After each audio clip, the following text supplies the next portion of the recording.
Alright, so the great Khan Jubal Khan asked me to check out Scolar Visari from Killzone by the Templin Institute. And I'm going to do it because he asked me very, very politely. And yes, and it warmed the cold, dead bounty of my heart. And yeah, I'm going to do it. In any case, I know a very limited amount about Killzone, mainly from the one video I have watched on it from the Templin Institute, again, detailing Skull of Visari's faction, which I have forgotten the name of because I'm an idiot, and you guys have to become adjusted to this and know this very well.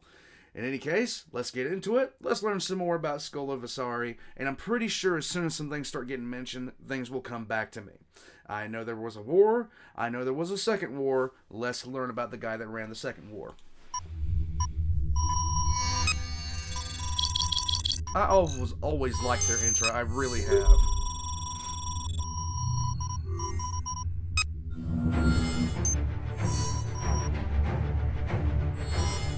Helgen, okay, yeah, okay. Moments before his execution, the autarch of the Helgen Empire made a promise. In death, he would become a martyr. Without him to lead the nation, Helgen would dissolve into chaos, and even the war machine of the ISA would be powerless to resist the will of his people. He promised madness, and the truth of his words would haunt his enemies for decades to come. Even as his blood began to pool around him, and his dying words echoed in his throne room, the invasion of his world began to collapse. Hidden Helgen reinforcements appeared over the skies of his capital. The ISA fell into disarray, and everywhere, the Helgen people choked the streets with their dead, refusing to surrender. In his last words, he proved that no one understood the Helgen Empire so completely as its founder, Scolar Visari.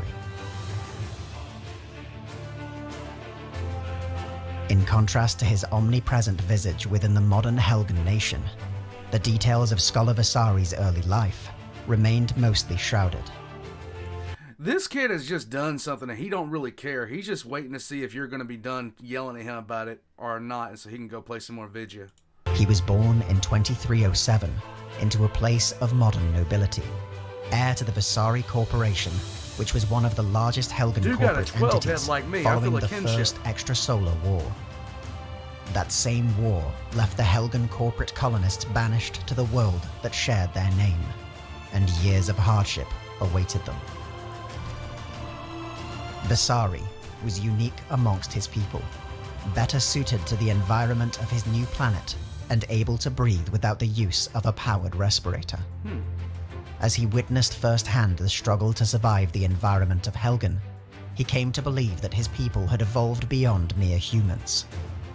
He professed the understanding that his race, which he termed the Helghast, had grown to be superior, and that their exile on a hellish world had robbed them of their birthrights.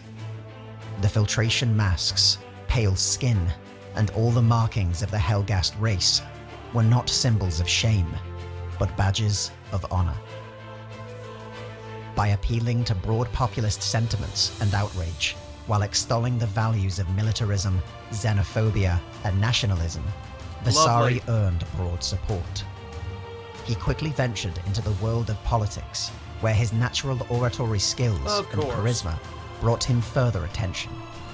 So he's basically gas mask. Oh, there we go. Gas mask, yeah. You guys all know where this is going. Capitalizing on the economic crisis that gripped his planet. There we go. And the lingering resentment towards the united colonial nations that had abandoned them on Helgen, Visari rallied his supporters. In speeches and rallies, he fiercely criticized the Helgen. Yeah, this is real subtle. This right here is unrelentingly subtle. Administration, and labeled them ISA collaborators.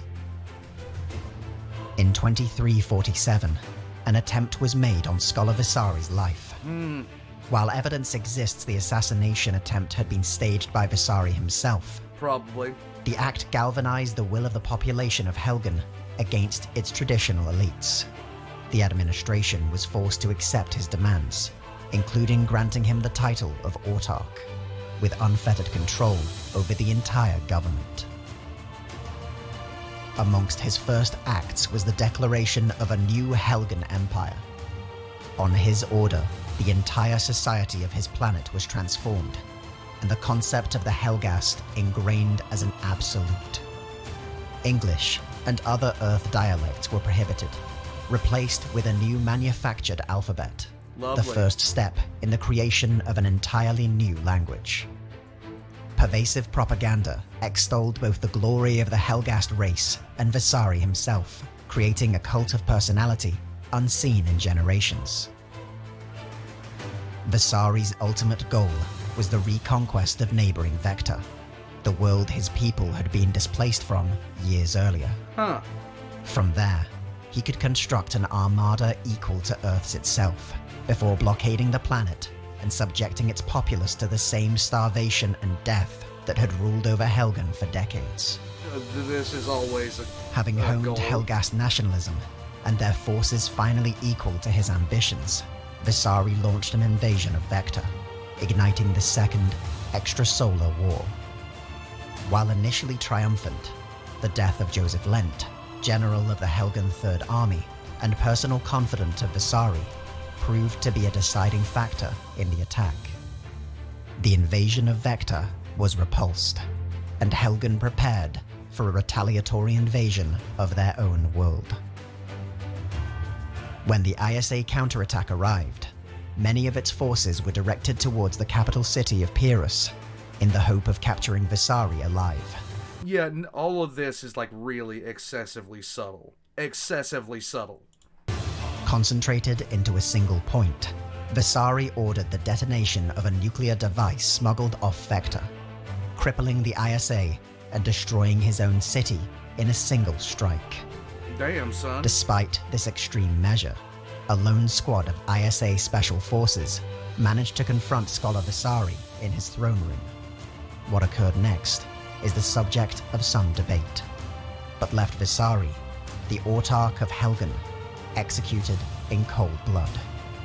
Yeah, that's... In the wake of the Second Extrasolar War I can't say I'm and the sad about it. terracide of Helgen that left billions dead, the legacy of Scolar Visari remains conflicted.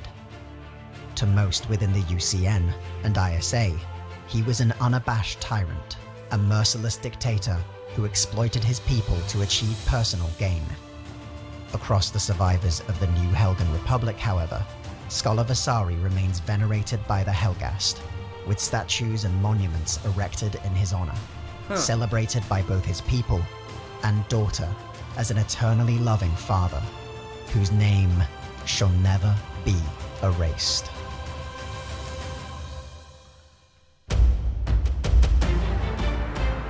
In Dossier, the Templin Institute investigates the legendary figures from alternate worlds. Okay, so... yeah, the allegories were all there for what this game was trying to portray him as. There was really, like, you know, there's subtlety, and then there's slapping you in the face with it over and over again on repeat. So yes, consider me thoroughly slapped around by the subtlety of this game, displaying to us what it wants us to think of this person. Now, this guy is cracked. His backstory, everything else like that was pulled straight out of the pages of history, and I don't even need to tell you guys where it was pulled from. It's that obvious. Never played Killzone. I doubt I will ever have the chance to. It is what it is, guys. But, it's still interesting to learn about characters and the way they're formed.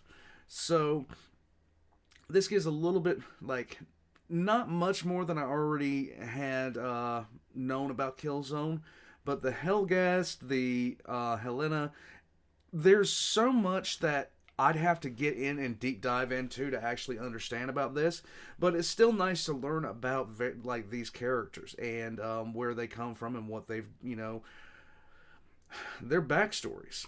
In any case, this is a good video, and I'm glad I watched it. All the Templin Institute's links are going to be in the description down below, right next to my own. Pop a like on this video if you haven't already. And if you'd like to support the channel, just leave a comment in the comment section down below. It always helps with the algorithm, which has been punishing me of late. I don't know why. In any case, if you'd like to support the channel, there are other means. I have a Patreon, a PayPal down below. I have merchandise down below, which is still awesome. And, yeah, I'm going to move on. Thank you for joining me. I hope you guys are having a good day. I'll catch you guys next time. Button.